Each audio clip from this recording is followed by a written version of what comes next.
Hi అండి. ఇవాళ మీకు కరెక్ట్ విషయం చెప్పాలనుకుంటున్నాను. ఏంటి తెలుసా? డైవర్స్ గురించి. డైవర్స్ కాకముందు వాళ్ళు గొడవలు పడుతున్నప్పుడు భార్యాభర్తలు చాలా డిప్రెషన్లో ఉంటారండి. దయచేసి తెలిసి తెలియని విషయాలు వాళ్ళకి చెప్పి ఇంకా మైండ్ డిస్టర్బ్ చేయదు. అంటే చంపేసేయి, లేకుంటే దాన్ని కొట్టేసేయి, లేదంటే ఇంకొక దాన్ని తెచ్చిపెట్టుకో. These are the stupid things. ఎందుకంటే ఆ డిప్రెషన్లో ఉంటారు కదా, ఆ ఎదుటి వాళ్ళు చెప్పేటి ఏవైతే వర్డ్స్ ఉంటాయో అవి కరెక్ట్ అనిపిస్తాయి వాళ్ళకి. ఎందుకంటే ఆలోచించే శక్తి అనేది తగ్గిపోతుంది వాళ్ళకి, అంత డిప్రెషన్లో ఉంటారు.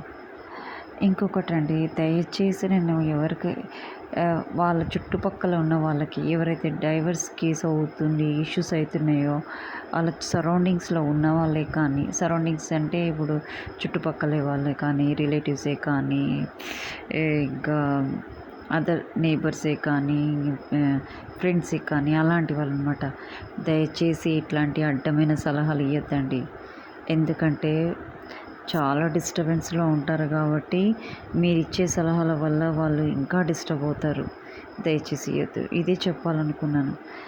వాళ్ళు భార్యాభర్తలు కొట్లాడుకున్నా మళ్ళీ ప్రేమతో ఒకటవుతారండి. ప్లీజ్, మీకు చేతనైతే అరే నీ భార్యని కన్విన్స్ చేసుకోరా అని చెప్పండి. మీకు చేతనైతే లేడీస్ అయినా సరే, తల్లిదండ్రులు కానీ, ఫ్రెండ్స్ అయినా కానీ, మీ హస్బెండ్ని కన్విన్స్ చేసుకోవి. కొట్లాటలు నార్మల్ని అందరి లైఫ్లో అని చెప్పేసి గైడ్ చేయడానికి ట్రై చేయండి. హస్బెండ్తో గొడవలు అనేది నార్మలే. ప్రేమగా ఉంటే ఆ లైఫే వేరుంటుందని చెప్పండి. అప్పుడు వాళ్ళలో ప్రేమ పెరుగుతుంది, ఈర్ష్య, కోపం కాదు. దయచేసి నేను ఒక్కటే చెప్తున్నాను ప్రజలకి, డైవర్స్ వెళ్ళొద్దు.